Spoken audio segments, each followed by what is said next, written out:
yourself, my man. You'll never be what is in your heart. Weep, little lion man, you're not as brave as you were at the start. Rate yourself. Okay, let's continue on with the review. Part 3 of our 5-part review. Today we're going to start with something called the binomial theorem. If you have not taken PreCalculus 12, this will be new to you.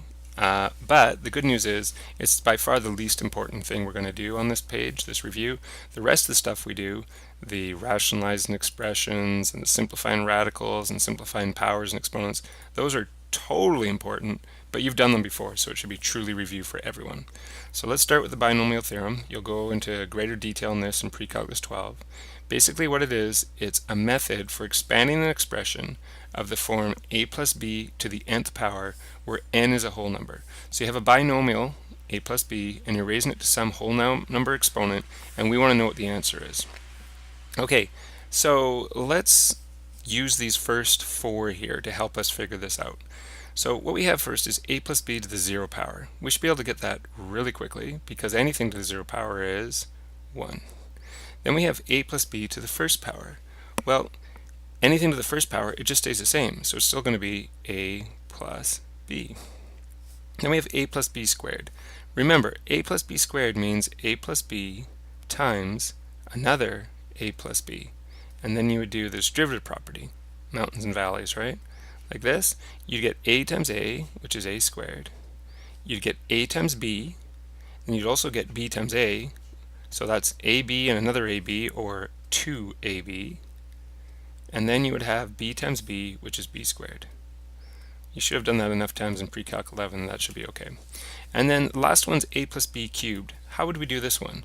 Well, what we'd have to do is we'd have to take this one, don't write this down, but we'd have to take this one, that's what a plus b times a plus b is, and we'd have to multiply that by another a plus b. And then you would do this and this and this and this and this and this. You'd do it 6 times, right? Lots. And if you do that, I'm just going to write down the answer because I don't actually want to do it. Collect all your like terms, you're going to get a cubed plus 3a squared b plus 3ab squared plus b cubed. Okay, let's stop here a minute. It'd be really nice if we could get a plus b to the 5th without continuing what we've been doing. Because in order to get a plus b to the 4th, first of all, I'd have to multiply all of this times another a plus b. I really don't want to do that and have to multiply, right? All those. And then I get that huge answer and I have to multiply it by yet another a plus b. It's just getting really ugly.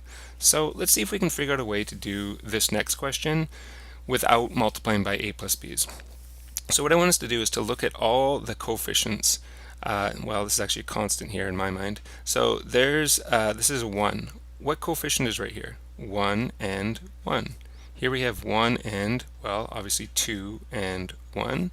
Then we have 1 and 3 and 3 and 1.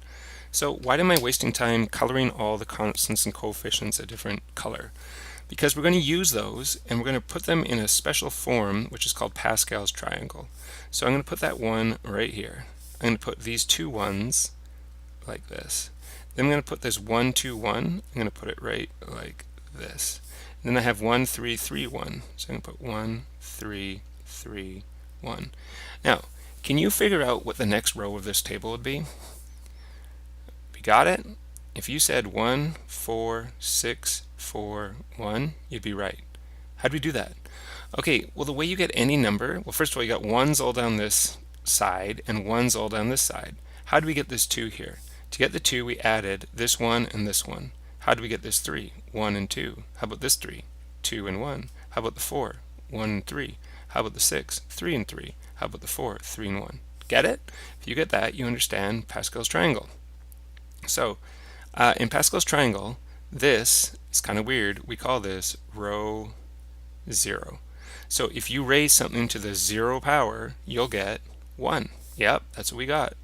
This is row 1. If you raise our binomial to the first power, you'll get 2 terms, and each one will have a coefficient of 1.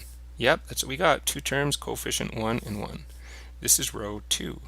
So if you raise something to the second power, you should get 3 terms, and the coefficient should be 1, 2, and 1. Second power, 1, 2, and 1. 3 terms. It works. It's working every single time. Row 3, 1, 3, 3, 1, 1, 3, 3, 1. Okay, row 4, which we're actually not interested in these questions because we don't have it to the 4th power. But if we did, we'd have 1, 4, 6, 4, 1 as our coefficients. What we're interested in is row 5 because we want to know what our coefficients are when we raise a binomial to the 5th power. So what are our coefficients? Well, we always start with a 1. 1 and 4 is 5, 4 and 6 is 10, 6 and 4 is 10, 4 and 1 is 5, and we always end with a 1 as well. So there's our coefficients. We know it's going to be a 1, 5, 10, 10, 5, and 1. But what about the blue bits? How do we figure out, the variables there? Well, that's pretty straightforward too. If I put the exponents in all these, we have a 1 and a 1. Then we have a 2, a 1, and a 1, and a 2. We have a 3, a 2, and a 1, a 1, and a 2, and a 3. Now, there's a few things to notice here. In the first one, there is no variable. So it's kind of like it's like a variable raised to the 0 power, because there is none. In here, the variable's raised to the first and the first. The degree is 1, the degree is 1. The degree here is 2. What's the degree here of this middle term? 2. What's the degree here? 2. Degree here, 3, 3, 3, and 3. So obviously in this one, the degree of every term is going to be 5. Okay, let's start by looking at the a's. The a's go 1, and then there's no a here. The a goes 2, and then 1, and then no a. 3, and then 2, and then 1, and then no a. Do you see they're just going down? So in other words, in this one, we would expect that what's going to happen is it's going to start with, I'll do it all red. It's going to start with a to the 5th, then it's going to go a to the 4th, then it's going to go a cubed, a squared, a to the 1, and a to the 0 you don't even need to put. Okay, let's look at the b's. We have no b here, and then 1. No b, b to the 1, b squared. No b, b to the 1, b to the 2, b to the 3. See what's happening? They're going up. So we're starting at 0, b to the 0, which I don't need to write, and then it goes b to the 1, b to the 2, b to the 3, b to the 4, b to the 5. And we're done. Put plus signs in between them in this case, and we'll be finished. Now, of course, you don't need to have the 1 here. You don't need to have the 1 exponent. There's a bunch of stuff we could simplify, but this is basically what a plus b to the 5th equals. And we didn't have to multiply the whole thing out. This is a much better way to do it. So here's a more difficult example. What makes this one more difficult is the fact that we're not just using a and b here, we're using 2x and -3. So the first thing you'd probably want to do here is you want to write down for yourself what a is and what b is. So a equals 2x and b equals -3. Make sure you get the negative there. And we're raising it to the 4th power. So the row of the table we're interested in is the 4th row. It's this one. So there is our coefficients right there. We're going to have 1 as our first coefficient, 4 as our second one, 6, 4, and 1. Now, remember in the for the a, it starts, you're going to start by raising that a value, which in this case is 2x. You're going to start by raising it to the 4th power. For the next one, you're going to raise it to the 3rd power, then the 2nd power, then the 1st power, and then the 0 power you don't even need to put. For the second one, the b value, it starts at 0, so you don't need to put anything there, and then it goes up. So we can put plus, then we have -3 to the 1st power, plus -3 to the 2nd power, plus -3 to the 3rd power, plus, and then -3 to the 4th power. Now we've definitely got some simplifying to do, so let's go through and do that now. So we got 1 times, we don't have to worry about that, 2x to the 4th power. That means 2 to the 4th, which is 16, and x to the 4th. So that's it. Plus, you might have to do this in a couple steps here. Well, let's do this. -3 to the 1st power just stays the same, and -3 times 4 is -12. So actually, I'm going to get rid of that plus and put -12. And I still have 2x cubed. That's 2 cubed, which is 8, and x cubed, which is x cubed. Okay, let's do the same sort of thing. -3 squared is +9 times 6 is +54. And then I have 2x squared. 2 squared is 4. X squared is x squared. Next one. -3 cubed is -27. And negative 27 times 4 is negative 108. So I have negative 108 times 2x to the first is just 2x. Finally, I have negative 3 to the fourth power, which is 81, times 1 is still 81. All right, we're almost done. This one, first term, nothing left to do. Negative 12 times 8 is negative 96x cubed. 54 times 4 is 216x squared. Negative 108 times 2 is negative 216x plus 81.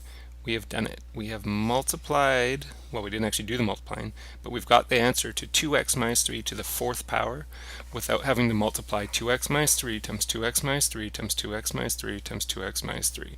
This is the binomial theorem. Okay, the rest of this lesson is very important. Rationalizing expressions, you're going to do this a ton in the start of this course. Okay, remember we most often rationalized denominators in previous courses. So for example, if you had something like 4 over root 3, and we said we didn't want to have a radical sign in the bottom, so what you do is you'd multiply bottom by root 3 and the top by root 3, because what you do the bottom, you got to do the top, right? What are you left with on the top? 4 root 3. What are you left with on the bottom? Well, root 3 times root 3 is just 3, and that would be our answer. But the ones we're looking at here aren't just a monomial like this, they're binomials. So do you remember how to rationalize binomials? You have to multiply by the conjugate. So if we were going to rationalize the denominator, sometimes you're going to rationalize numerators in calculus, but let's stick with denominators for now. If we're going to rationalize this denominator, what we do is we'd multiply the bottom and the top by the same thing, and what we'd multiply it by is the conjugate of this. What's the conjugate of this? It's exactly the same, except you change the sign in between. So it'd be 2 plus root 7. And the same on top, 2 plus root 7.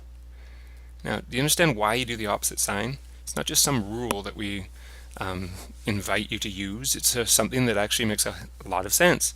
Because, for example, if you multiply on the bottom here, you're going to have 2 times 2, which is 4. You're going to have 2 times positive root 7, which is plus 2 root 7. And then you're going to have negative root 7 times 2, which is negative 2 root 7. This should show you right now already why we do this. Because those two middle terms that both have radical signs, they're going to disappear. They're going to cancel each other out. That was the whole purpose, right? To get rid of radical signs. If you don't get rid of the radical signs when you rationalize the denominator, you've done something wrong. Now we still need to multiply negative root 7 times positive root 7. That's negative 7. Okay, that's the denominator. Maybe I can move it down a bit. Now we do the same thing on top, but the radical signs will not disappear on the top. Not necessarily anyway. 1 times 2 is 2. 1 times root 7 is root 7. Root 7 times 2 is 2 root 7. And root 7 times root 7 is 7. Okay, we can simplify now. So on the top we have root 7 and 2 root 7, which equals 3 root 7. And then we have 2 plus 7, which is 9. On the bottom, these cancel, right? These middle ones are canceled. So what we're left with is 4 take away 7, which is negative 3. Good. Now, there's actually a little more stuff we could do here. You could factor out a 3 on the top. So we'd have 3. 3 times what equals 3 root 7? Root 7. 3 times what equals 9? 3. All over negative 3. Then you could cancel these out. So what's left on the bottom? Negative 1. But what you could do with that negative 1 is just move it up to the top. Whether you have the negative in the bottom or the negative in the top, it doesn't make any difference. And we don't usually like just to have negative 1 on the bottom. So what I would put as my answer is either negative root 7 plus 3, or if you want, you can expand that negative through distributive property and get, negative root 7 minus 3. Either one of those answers is great. I actually probably prefer the previous one, but no problem if you put it like this. Okay, now this seems a little strange. We have no denominator and you're asking to rationalize.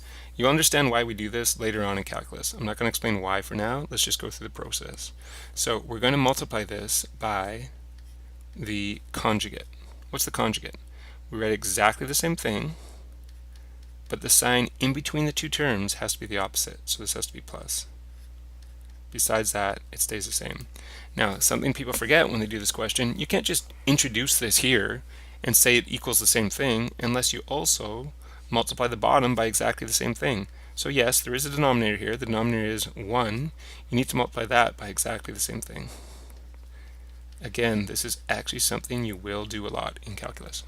Okay, so we're ready to multiply, multiply, multiply, and multiply. Root x plus 2 times root x plus 2 equals x plus 2. Okay, the next thing, I'll put it in brackets. The next thing should cancel, but I'll do it anyway. We have root x plus 2 times root x plus 1. That equals plus root x plus 2 x plus 1. Then I have negative root x plus 1 times positive root x plus 2, which equals negative. I'll put the x plus 2 first, you don't have to, but I'll put it first, and x plus 1 after. Do you see it's exactly the same thing that I just wrote here, but one's positive, one's negative. So we know that these are going to cancel, which is great. And finally I have negative root x plus 1 times positive root x plus 1, which equals negative x plus 1. And putting that in brackets is a very, very important step. If you don't, you'll probably get the question wrong. So negative times a positive is a negative. X plus 1 times x plus 1, sorry, root x plus 1 times root x plus 1 equals x plus 1, which I'll put in brackets. All that over, well, exactly the same thing. 1 times this just stays the same. Okay, so if we look at the top, we have x plus 2 minus x plus 1. So we have x minus x, so that's gone.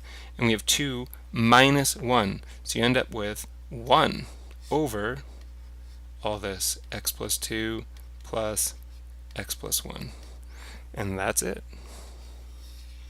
We're done. Simplifying radicals. Okay, if you have radicals with the same index, that's the little number up front, if they have the same index, 3 and 3, you can think of them as being in the same big radical like this. 56x to the 9th over negative 7x cubed. So in other words, you can just go ahead and simplify it normally. Just keep them inside a cube root sign. 56 divided by negative 7 is negative 8, and x to the 9th divided by x cubed. What's the rule when you're dividing and you have the same base? You subtract. So it should be x to the 6. Now we can keep going. The cube root of negative 8. Well, the cube root of negative 8 is negative 2. That's what you can multiply by itself 3 times to get negative 8. What's the cube root of x to the 6? X squared. X squared cubed is x to the 6. We're done. How about this one? So we can go straight to getting our answer here. Now, the first thing we should look at is this is an even index. So you have to ask yourself, do we need to restrict the domain of either of these, the x or the y? No. Why do you sometimes have to when this is an even index? Because you can't have a negative amount inside of here. If this is even, you can't have an even amount. If this is even, you can't have a negative amount inside of here. But you won't, because anything to the 4th power is positive. Anything to the 8th power is positive. So you don't have to restrict the domain. So let's get our temporary answer. The 4th root of 16 is 2. The 4th root of x to the 4th is x. And the 4th root of y to the 8th is y squared. Now there's one last thing you have to add. Do you know what it is? You need to put bars on this x. Okay, why do you have to do it there, and why do you not have to do it here? Well, let's start with the second part. You don't have to put it here because y is squared, and whether y is positive or negative, when you square it, it's still positive. But with the x, we don't know whether x is positive or negative, right? We also don't know whether y is positive or negative, but it doesn't matter because this is 8, which is even, and this is 2, which is even. But for this x, we don't know if it's positive or negative. It's fine inside here because it's raised to the 4th power, which means that amount, this whole amount right here, is positive. But when we take the 4th root, if you just have x without the bars, it means it could be a negative amount. And you can't take the 4th root of something and get a negative amount. It just doesn't happen. So that's why I put the bars on there to show that if you're putting a negative number into this x here, you have to take the absolute value when you simplify like this. Very complicated, isn't it? We did do that in PreCalc 11. It gave you all fits then. I'm sure you're having troubles with it now. It's not a huge deal, but you know, it is good to know. It does pop up sometimes. Okay, last one. Again, we have the same index. We have square root, so we could put them both inside the same square root. 25x squared over 9x to the 8th. You can't simplify, I mean you could divide 25 and 9, but you're going to get decimals and stuff, so let's just leave that temporarily. 25 over 9. And in terms of the x's, where do you have more x's, top or bottom? Bottom. How many more? 6. So on the bottom we should have an x6. Great. Now we can actually take the square root. Square root of 25 is 5, so that goes on top. Square root of 9 is 3, that goes on the bottom. Square root of x to the 6 is x cubed, so that should also go on the bottom. Now hold on, this was an even one, remember? Right here there's a 2, which means we have to worry about restricting domains and maybe putting those absolute value signs. So let's start by thinking about whether we have to restrict the domain. So if we look inside the square root, we have a 6 here on the x. Do we need to restrict the domain? No, because that's even, so that's fine. But when we get our answer here, we end up with a 3. So if x was negative, it wouldn't be a problem here. Would it be a problem here if x was negative? Yes, because you would have ended up with a negative amount. So you got to put bars on this. Now you can either put the bar just on the x, or you can put the bars around the whole x cubed. I've never really figured out what the preferred way to do it is, but they both are equally correct, at least in my mind, unless I'm missing something. Okay, so there you go. This would be the answer for this one. Okay, some powers and exponents to finish things off. So first thing we're doing is multiplying some powers, but they don't have the same base. We only have rules when we have the same base. So what are we going to do? Well, let's get the same base. Why don't we write this as 2, 4 is 2 squared, and then that's all cubed. And 8 is 2 cubed, and then that's all to the 5th power. What's the rule when you have a power raised to another power? You multiply the exponents. So we have 2 to the 6 times 2 to the 15. And what's the rule when you have the same base and you're multiplying? Add the exponents. So you get 2 to the 21 is your final answer. Okay, the dreaded negative exponent. Remember, that's a flippin' negative. So this negative is going to flip the base, not the exponent, just the base. So it's going to go to 1 over 25 to the 3 over 2 now. Not the negative 3 over 2, but the 3 over 2. Okay, whenever you have an exponent which is a fraction, you know that you can write this sign. What goes in the radical sign is the 25. The number on the bottom is the root, so that goes here. You don't have to write it because it's a 2. And then you can either put the 3 here and go 25 cubed and then take the square root of it. But what makes a lot more sense is to square root it first and then cubed. So the square root of 25 is 5, and then 5 cubed is 125. So you get 1 over 125. We got x's and y's here. The way I like to do this is just ask myself, where do I have more x's, the top or the bottom? In other words, what's a bigger number, negative 3 or negative 6? Negative 3 is a bigger number. How much more is it than negative 6? It's 3 more. So on the top, you should have 3. We have y to the 5th and y to the negative 4. What's a bigger number, 5 or negative 4? 5 is a bigger number. How much bigger is 5 than negative 4? It's 9 bigger, so y 9th. And that's it. Okay, square root of n raised to the 3/4. It'd be nice to have this written as a fractional exponent. So the square root of n is the same as n to the 1/2, and then that's all raised to the 3/4. And what do we say our rule is when we multiply? What do we say the rule is when we have a power raised to another power? We multiply the exponents. So we have n to the 1 times 3 is 3, 2 times 4 is 8. Now let's put it back in the other form. We have n. Whenever we have a fraction, remember, as an exponent, you can put this sign. N goes in, 8 comes out front. You can either put the 3 around the whole thing, or you could just put the 3 in here. In this case, it probably makes more sense to put 3. You could put it in brackets and put the 3 here, but this probably makes more sense in this case. It's not wrong to do it the other way. Okay, going on here. This one, we have a whole bunch of stuff raised to the 2nd power. This is spreading the love. You gotta put negative 3 to the 2nd power, x to the negative 1 to the 2nd power, y squared to the 2nd power. So if you want, it's like this. Negative 3 squared, x to the negative 1 squared, y squared squared. So negative 3 squared is positive 9. X to the negative 1 squared, you multiply and you get x to the negative 2. Y squared squared, multiply, you get y to the 4th. We don't want this negative exponent. Remember, that's a flipping negative. It's going to flip down into the denominator. So what's left on top is 9y to the 4th, and what's on the bottom is x squared. Last one. Again, when trying to simplify these things, it's good if you write it with a fractional exponent.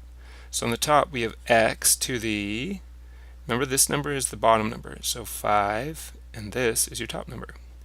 X to the 3/5 divided by, I think I might even write divided by, x to the, again, that's your bottom number there, and your top number there. Now, what's the rule when you divide and you have the same base?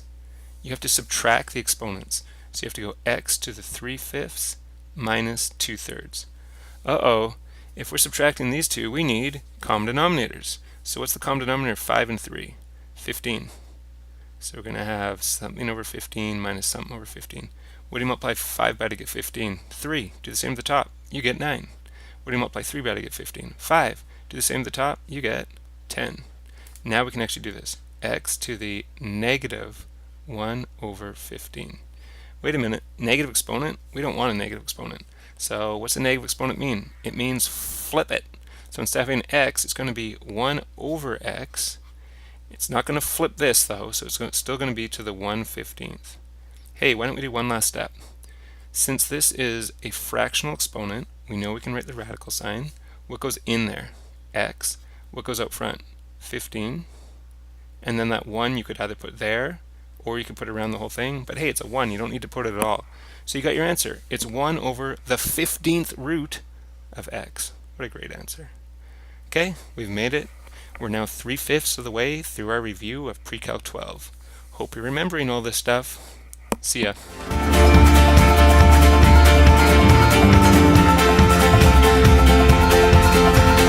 Tremble for yourself, my man. You know that you have seen this all before.